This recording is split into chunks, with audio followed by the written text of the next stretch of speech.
Have you ever wondered where the very idea of human freedom comes from? Why do we consider freedom as natural as air?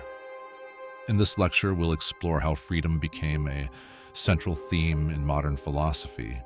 Is it law, a right, a will, autonomy, or simply a mutual agreement between people? This is the second lecture in our series on freedom. In the first, we discussed Plato, the Stoics, Christian humility, and Augustine. Now we move to the Age of Enlightenment. Hobbes, Locke, Rousseau, Kant, Hegel, along with American thinkers who wove freedom into the political fabric of history. Welcome to the Rational Voice, Philosophy in Context. And here we don't just consume ideas, we question them. If you've seen the first part, you may remember Michael, the man who once walked away from his life. Maybe he did what others only dream of, or maybe he ran away. Let's now look at freedom through the eyes of those who built it as a system. Subscribe if you want to follow this journey to the end. The next video will be about the collapse of these foundations: anxiety, will, rebellion, and death. But now, freedom as reason, freedom as contract, freedom as autonomy.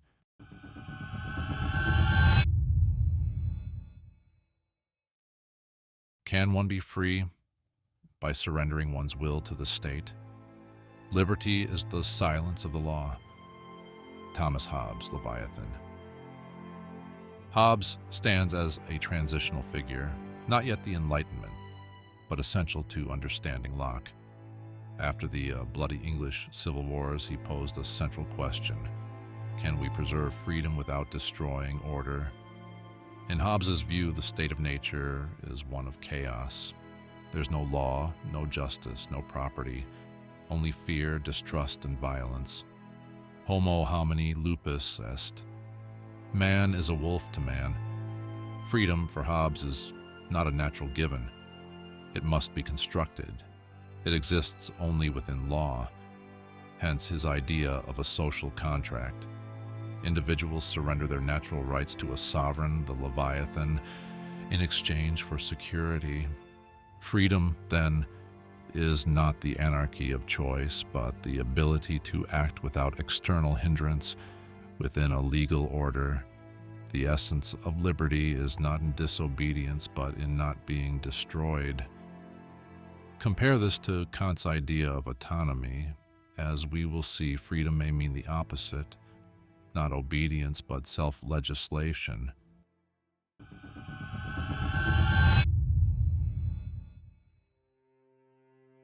What if freedom comes not from the state, but from nature?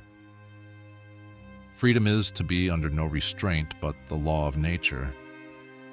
Jean-Jacques Locke asserts that human beings are by nature free, and that this freedom expresses itself above all in the right to property, in the broad sense of life, liberty, and property. In contrast to Hobbes's fearful view of the state of nature, Locke sees it as peaceful and governed by reason. The freedom of men is to be under no other legislative power but that established by consent in the Commonwealth. J. Locke. Formally, Locke's concept is negative liberty, freedom from external coercion, but embedded within it is a positive vision. Humans are rational and therefore capable of forming a social contract which does not abolish freedom, but protects it. Locke's progression of liberty: state of nature, law of reason, right to property, social contract, state as guardian of liberty. Locke lays the foundation for liberal legal thought. Freedom as protected personal autonomy under law. The end of law is not to abolish or restrain, but to preserve and enlarge freedom. Locke and empathy as the root of rights. As a young student, Locke cared for his ailing mentor, cooking, writing, listening. This biographical moment reveals something deeper. For Locke, rights are not just abstract principles, They are rooted in our capacity for empathy and reason.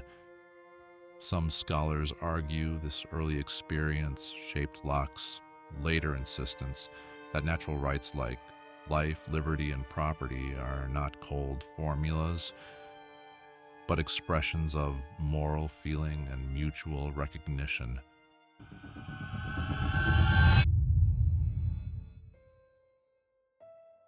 What happens when philosophy becomes a declaration of state? We hold these truths to be self-evident. Declaration of Independence, 1776, with Locke, theoretical freedom begins. But with Jefferson, it takes form. For the first time, philosophical ideas about rights and dignity become the foundation of a national document.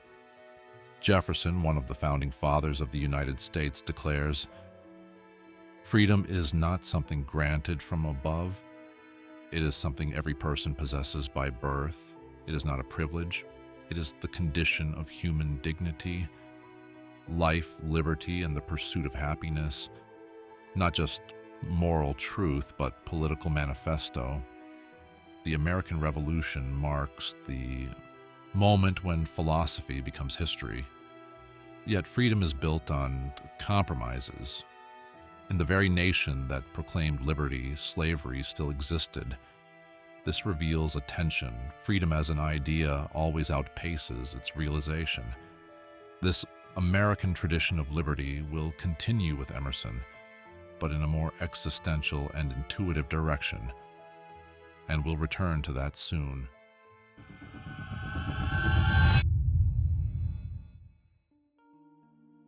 Can submission be a form of freedom? Rousseau begins with a striking claim. Man is born free, and everywhere he is in chains. In The State of Nature, Rousseau argues, humans are free, unified within themselves, acting from instinct, not dependent on others. But society corrupts them through property, inequality, and the desire for recognition. The transition from nature to culture is a shift from freedom to slavery. J.J. Rousseau, yet freedom can be recovered by submitting to the general will. This is not the sum of individual wills, but the unified will of the people as a political body. Freedom, then, is not living as one pleases, but being a co-author of the law to which one submits. Two levels of freedom in Rousseau: natural freedom, independence, instinct; political freedom, civic participation, virtue, a double-edged vision. Rousseau's theory underpins the Republican ideal, but it also raises the specter of political tyranny in the name of the common good. His concept of the general will would later face sharp criticism from 19th century liberals, the Benjamin Constant, Alexis de Tocqueville. This idea of internal self-legislation will reappear in Kant, but now not in the political realm, but the moral one.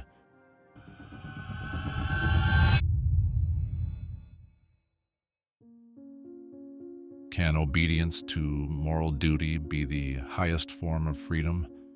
Freedom is the only idea of reason whose reality we know a priori. Immanuel Kant. For Kant, freedom is neither an empirical trait nor a social condition. It is a transcendental requirement for morality. A person is free insofar as they act by a law they give themselves, autonomously. Kant's moral theory rests on the categorical imperative, a universal principle capable of becoming a law for all. Act only according to that maxim whereby you can, at the same time, will that it should become a universal law. In this sense, freedom is a duty. It is not the ability to choose between A and B, but the capacity to act not from inclination, but from duty. Autonomy is the sovereignty of reason within the subject. Kant's structure of freedom: transcendental subject reason, moral law, autonomy, practical reason, postulate of freedom. Kant distinguishes between phenomenal world governed by causality, noumenal world where free action is possible. Freedom is a postulate. Without it, morality, dignity, and responsibility would be impossible. Duty, sublime and mighty name, what gives thee thy worth? Not inclination, not consequences, but freedom. Unlike Locke, Kant does not link freedom to rights. Unlike Rousseau, not to the general will. He is interested in the inner capacity of reason to legislate for itself. This is a moral revolution. Freedom is not a right, but an obligation. Kant introduces a key distinction, heteronomy, when the will is determined by something external, fear, pleasure, desire. Autonomy, when the will obeys its own moral law. This idea will be reinterpreted in a more existential key by Kierkegaard and later by Sartre.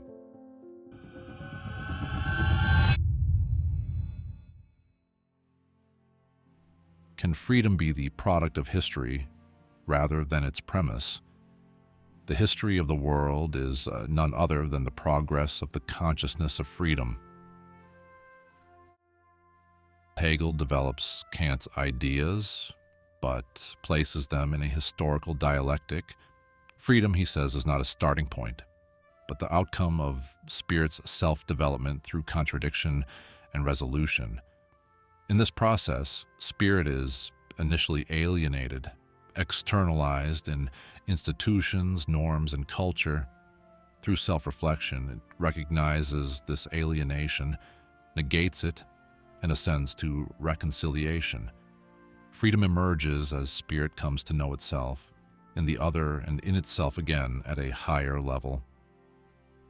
3 levels of freedom in Hegel: subjective freedom, personal desires and intentions, insufficient; moral freedom, conscience and responsibility, inner normativity; objective freedom, realization in institutions, law, family, state. In the famous master-slave dialectic, Hegel shows that freedom requires recognition by the other. Self-consciousness is possible only through reflection in another. History is spirit's journey to itself, through alienation and return. For Hegel, history offers hope, but for Kierkegaard, as we'll soon see, it becomes a site of existential solitude.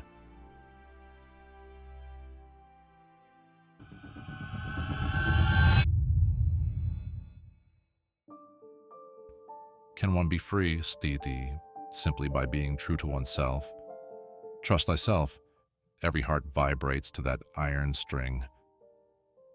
Emerson, by the mid-19th century, a new view of freedom takes root in America, not as a political right, but as inner independence and self-expression. Emerson, a central figure in transcendentalism, offers a radical proposal. Freedom is not granted. It is awakened from within. Drawing from German philosophy, especially Kant and Fichte, Emerson retains the idea of moral autonomy, Kant, and the creative Innere Fichte, but shifts the focus to intuition, inspiration, and unity with nature. The true man is not a mere copy. He is a creator of himself. Unlike Locke or Jefferson, Emerson proposes no political models.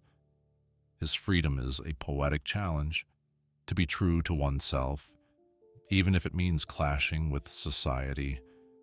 His thought deeply shapes American culture, from Whitman to Thoreau, and lays groundwork for future American existentialism. Emerson's ideal of selfhood will later contrast sharply with Kierkegaard's anxiety, and even more with Sartre's despair. We'll soon see just how costly it is to become a creator of the self.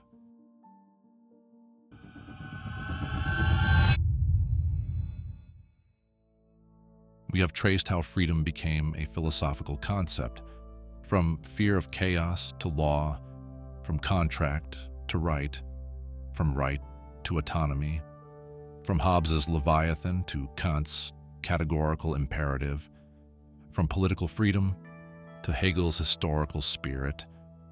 Which idea resonates more with you? That freedom is only possible in society, or that true choice always begins within? Algorithms, state institutions, norms, all are products of reason. But as we'll see in the next lecture, reason is not the only judge of freedom. If you're curious about what happens when freedom becomes pain and tragedy, make sure to join the next part, subscribe, comment, and stay in the dialogue.